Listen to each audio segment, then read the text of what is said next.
Are compound में बैठे हुए सभी हजरात, मेरी पर्दा नशीन माँ बहने, अरे जरा देख ले दो यार, तुम लोग सब लोग पीछे जाना है। ओड़ेकर सब पीछे जा, ओड़ेकर। वो महिलाओं का काय को प्रोग्राम देखने में आए कि तुम्हारी पीठ पीछे जा।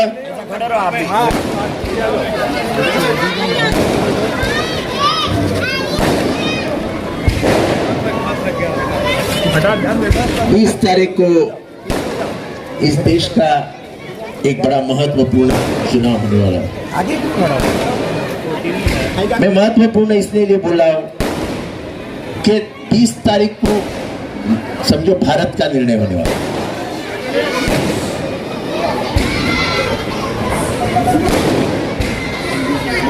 महाराष्ट्र में किसकी गवर्नमेंट आ रही है,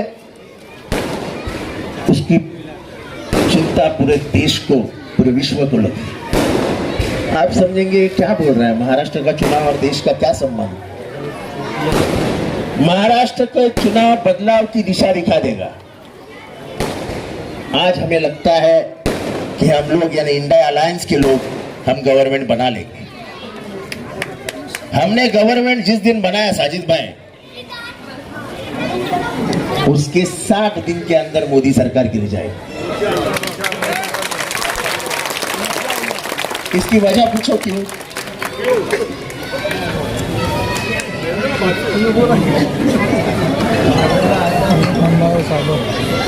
क्योंकि जैसे ही महाराष्ट्र में वो हार जाते, जो हारेंगे, चंद्रबाबू नायडू और नीतीश कुमार भाग जाएंगे। क्यों?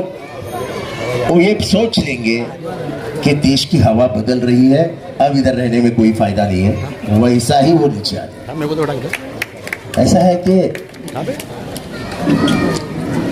आज भी कल 6 घंटे, कल दोपहर को मोदी साहब ने 2 घंटे किसके साथ बिताए मालूम है आपको? मालूम है? मेरे पास फोटो है लेकिन निकालने में टाइम लग जाएगा। मोदी साहब ने रामगिरी महाराज के साथ, जिन्होंने पैगंबर साहब के शान में गुस्ताखी की थी, उसके साथ मुझे लगता है अगला पैन डिसाइड करते होंगे कि अभी क्या करना है। क्योंकि एक तरफ अमित शाह ने भाषण दिया कि कुछ भी हो जाए हमारा एक एमएलए रहेगा तो भी हम मुसलमानों को आरक्षण नहीं देंगे। कोई समझता नहीं, एक देश में रह के, जिस देश में हमेशा हिंदू मुसलमान एक रहे हैं, उस देश में ये इतनी नफरत क्यों घोलना चाहते हैं? क्या है? उनको मालूम है कि विकास के नाम पे वो कुछ बात नहीं कर सकते, डेवलपमेंट के नाम पे कुछ बात नहीं कर सकते। तो उनके पास एक ही हथियार है, हिंदू मुसलमानों को लड़ाते बैठो, और वो बड़ी शान से कर रहे। आपने देखा विशालगढ़ में क्या हुआ, जबकि पुलिस को बताया गया था कि ऐसा कुछ होने वाला, पुलिस ने कुछ नहीं किया। और पुलिस, विशालगढ़ किसी ने देखा है क्या? विशालगढ़ जाने का एक ही रास्ता है, बराबर है?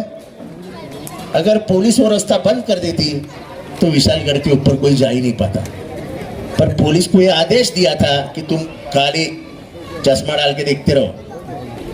200-300 आदमी ऊपर गए और फजर की नमाज के वक्त उन्होंने दरगाह तहस नहस कर दिया। नीचे उतरे, 2-3 किलोमीटर की दूरी पर गजापुर नाम का गांव है, उधर घुसे और उधर की मस्जिद तहस नहस कर दी। और परिंदों को कोई हिंदू मुसलमान की पहचान नहीं थी। ये गजापुर गांव में 80% हिंदू रहते हैं, 10-20% मुसलमान। पर जब उन्होंने लूटना शुरू किया तो गांव का एक भी घर नहीं छोड़ा। हिंदू औरतें को भी जवाहरात चुरा लिए, मुस्लिमों को भी लूटा। यानी मैं जो हमेशा बोलता हूँ ना कि जो ऐसे लोग रहते हैं उनको धर्म जात पात की कुछ पड़ी नहीं रहती। उनको चोरी करना था, पैसा चुराना था, उन्होंने चुरा लिया। पर आज भी गवर्नमेंट ने किसी को अरेस्ट नहीं किया है। आज भी शांतिगिरी महाराज मुक्त घूम रहे हैं। जब वह चाचा को मारा, ये तो मेरी किस्मत थी कि मुझे किसी ने बताया। अपने ही पर रफत कामदार नाम की इधर के कि तुम आप जाओ वहां पे। मैं पहुंचा और मैंने देखा यार उनको जामीन भी हो गया। बोला ऐसा कैसा जामीन हो सकता है? जब उन्होंने मेरे तेवर देखे तब वो इंस्पेक्टर ने सोचा कि नहीं, ये महंगा पड़ जाएगा। दूसरे दिन उन्होंने कोर्ट में एक नया अर्जी पेश किया और कुछ लोगों को जेल में भेजा। आज 6 आदमी जेल में है और वो आज भी जेल में।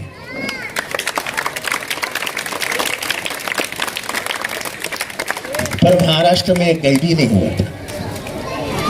महाराष्ट्र में बुजुर्गों का एहतराम किया जाता है। इस तरह का महाराष्ट्र हमने नहीं देखा था। महाराष्ट्र के संस्कार और संस्कृति बिगाड़ने का काम इन लोगों ने किया। महाराष्ट्र में खरीदने की आदत शुरू हो गई। आमदार 50 खोखे, 50 खोखे में एक आमदार। आप वोट उससे काम करवाने के लिए लेते ना, क्या अपने आप को बेचने वाला आमदार तुमको चाहिए? 50 खोखे में एक आमदार खरीद के उन्होंने सरकार गिराई। अगर यही खरीदी बिक्री चालू रही तो देश में संविधान और गणतंत्र रहेगा नहीं। और ये नहीं रहेगा, क्या बात करोगे? हिम्मत होगी क्या बात करने की? जिस दिन संविधान चला गया उस पे समझ लो कि तुमको तुम्हारे मुंह पे पट्टी लगानी पड़ेगी। संविधान चला जाएगा तो याद रखना, तुम्हारा मुस्लिम पर्सनल लॉ जो कुरान का हिस्सा है, शरीयत, वो भी नहीं।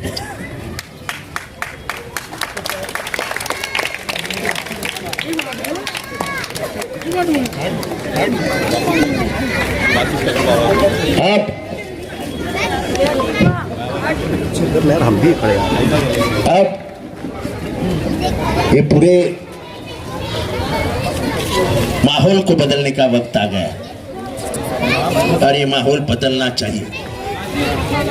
इस राज्य में ये सरकार को घर भेजने का वक्त आ गया। जो मुसलमानों से ये खेल खेल रहा है, नीतीश राणे जाके बोलता है 23 तारीख को चुन के आने दो, 24 तक भोंगे उतार देंगे। ये उठता है सुबह के 10-11 बजे, उसको मालूम भी नहीं फजर कब होती है और नमाज कब पढ़ा जाता है और आजान कब दी जाती है। बोलने के लिए क्या है? नफरत पैदा करो। पर मुझे एक बात बड़ी खुश होता हूं मैं कि आजकल मुसलमान रिएक्शन नहीं देते। ये बड़ी खूबी की बात है। हम लोग रिएक्शन देने के लिए तैयार है ना। हम हिंदू है, इसका सर्टिफिकेट हमें बीजेपी आरएसएस से नहीं चाहिए। हमारे माँ बाप ने हमें हिंदू करके जन्म दिया है और हमने वो संभाला है। हमको उनका सर्टिफिकेट नहीं चाहिए। और इसलिए ये जो नफरत की राजनीति है, ये दो देश बांटने की राजनीति है, उसको खत्म कर। महाराष्ट्र एक ऐसा देश है, प्रदेश है, जहां पे आया हुआ हर इंसान अगर मेहनत करता है तो भूखा प्यासा नहीं सोता। उस महाराष्ट्र में के 52 कंपनियां उन्होंने गुजरात में भेज दी। 20 साल के बाद हमारे यहाँ आने वाले लोगों को अहमदाबाद जाना पड़ेगा। नौकरी दो, नौकरी दो, नौकरी दो। केम छो, कैसे छो, ढोकला, जलेबी, फाफड़ा वो खाने को लगेगा। हाँ सही में। तो इस देश को अब ये गुजरात पैटर्न से बचाना होगा और उसको बचाने के लिए पहला महाराष्ट्र चुनाव बीजेपी को निकालना होगा। ये घड़ी जो आई है, ये घड़ी उनकी नहीं है। ये घड़ी मोदी और अमित शाह ने उसे दिया है मेरे बाप के हाथ से चोर के। अजित पवार ने मेरे बाप को धक्का मार के घर से बाहर निकाला और उसके हाथ में जो घड़ी थी वैसे खींच ली और खुद ने पहन ली। जिस आदमी को 40 साल जिसने चलने सिखाया, उस आदमी को धक्का मार के घर से बाहर निकालना ये क्या है, जुर्म नहीं है? जुर्म नहीं है तो बोलो ना जुर्म है।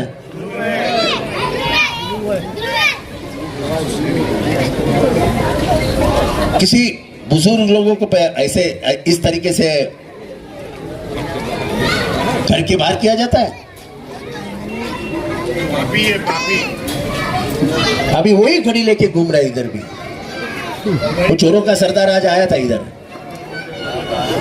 और वो चोर वो घड़ी लेके घूम रहा है। घड़ी इसी चुनाव के लिए दिया है। हाँ, इसी चुनाव के लिए घड़ी दिया है सुप्रीम कोर्ट ने। घड़ी बंद हो जाएगी, घड़ी बंद हो जाएगी बाद में। उसका डिसीजन भी बाकी है। ये क्या घड़ी मोदी की और चाबी अमित शाह के हाथ में। इनका कोई हक और अधिकारी नहीं है, सब डरे हुए हैं। अभी इसलिए ज्यादा न बोलते हुए मैं इतना ही कहता हूँ कि घड़ी बिड़ी भूल जाओ। हमको गणतंत्र बचाना है, और उस गणतंत्र बचाने के लिए आपको तुतारी बजानी पड़ेगी। एक ही बोलता हूँ जाते जाते, उनके भाषण में क्या बोलते हो, ये तुतारी का निशान है कि चिल्लम है चिल्लम। नशेड़ी गंजड़ी और कुछ बोल सकते हैं क्या? नशेड़ी गंजड़ी और कुछ बोल सकते हैं? ये जो तुतारी है ना, ये शिवाजी महाराज के जमाने से बजती आई है। जब भी शिवाजी महाराज जंग पे जाते थे तो तुतारी बजती थी, और जंग से वापस आती थी पूरे गांव में तुतारी बजती थी। तुतारी ये शूरता का निशान है। ये बोलते ये चिल्लम है चिल्लम, कान को तकलीफ होती है। अरे ये महाराष्ट्र को पहचान ही नहीं सके पागल। इनको क्या महाराष्ट्र की मिट्टी की पहचान है। खुदा हाफिज।